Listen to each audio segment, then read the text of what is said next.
This part we are going to learn about constructors. In C++, constructors are special functions that are automatically called when an object is created. Their main purpose is to initialize data members of a class. Okay, so a constructor is a special member function that has the same name as the class, has no return type, not even void, is called automatically when an object is created. Okay, so let us take a look at a simple constructor example. Okay, so let us create our first class. Let me name it class. Let me name it car like that. We add a semicolon at the end. Then we have public, then semicolon. Then let us have string. Let me name it bland. From there, let us have our constructor. Remember what we said. We said that our constructor should not have a return type, not even void. Okay, and and it should have the same name as our class. Okay, as the class. Okay, so let me name it car like that, car, and it's like a method. Okay, like that. As you can see, it's like a method. Okay, but no return type. Okay, not even void. Okay, then inside we can say brand. Our brand is equals to unknown like that. Okay, so from there, here the car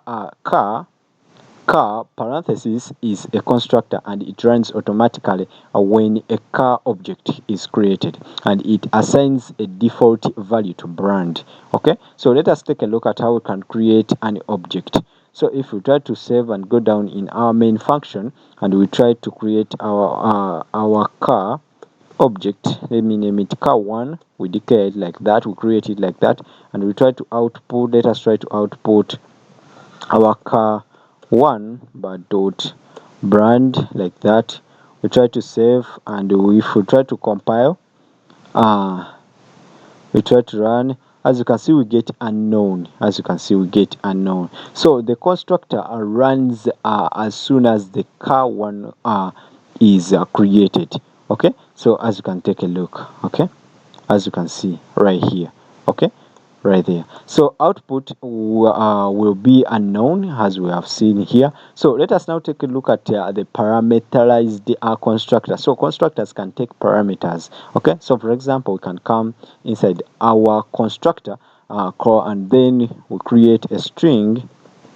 This one is going to be, let us name it n like that, and let us say that our name here, let us change this class to person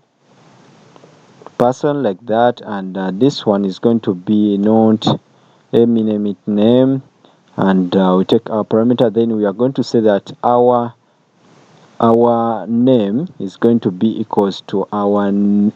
Okay, that the users provided, that you have provided, you as the programmer or the user.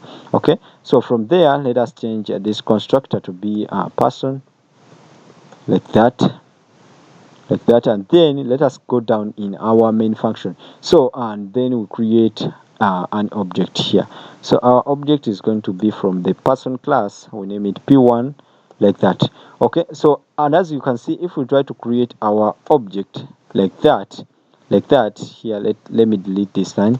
Okay, so as you can see, we are getting an error because no default constructor exists for the class person. Okay, so as you can see, so we need to create our constructor, and then we provide we need to when we create our object. Okay, we need to provide our string, our n, okay, our parameter or argument. Okay, so this one is going to be in form of a string, and let us provide Alice as our name, and then we can output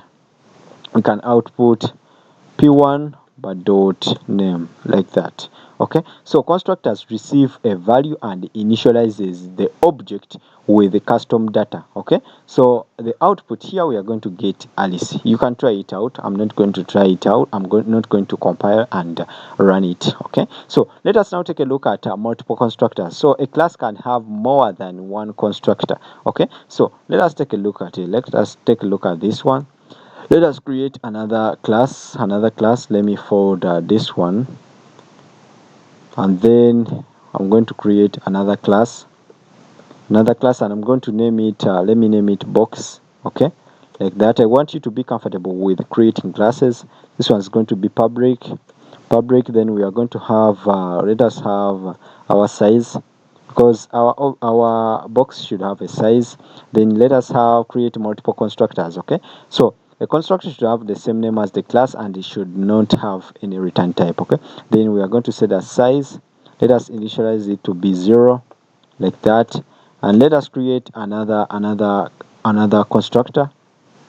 Let me just copy this one and let me paste it there. Then this next constructor is going to have it's going to need one parameter. Okay, one parameter or argument. It's going to have one parameter or argument, and the default one, and is going to be set to our s. So the size is going to be set to this s that the user will provide, or the programmer will provide. Okay, like that. Okay, then from there, here we need to add a semicolon.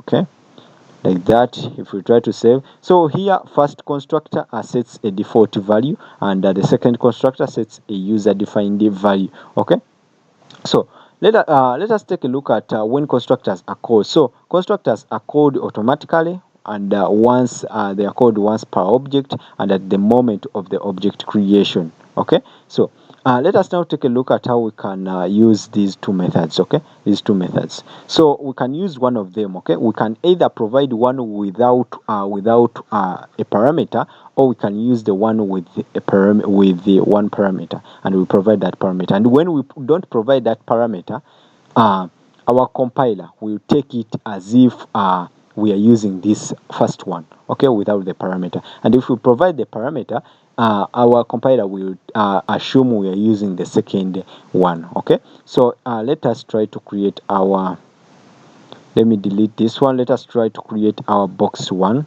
Okay, box, and let me name it b1, like that.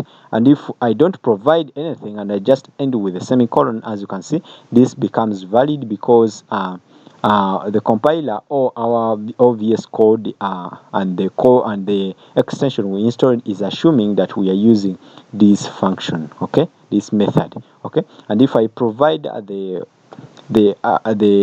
parameter there, like 3, it's going to assume that I'm using the second one. As you can see, box, it takes in int s. Okay, which means we are using the second one. Okay, so that is it about constructors. You can try to play around with them. They are really useful. Okay, so in the next part we are going to take a look at access specifiers only. Okay.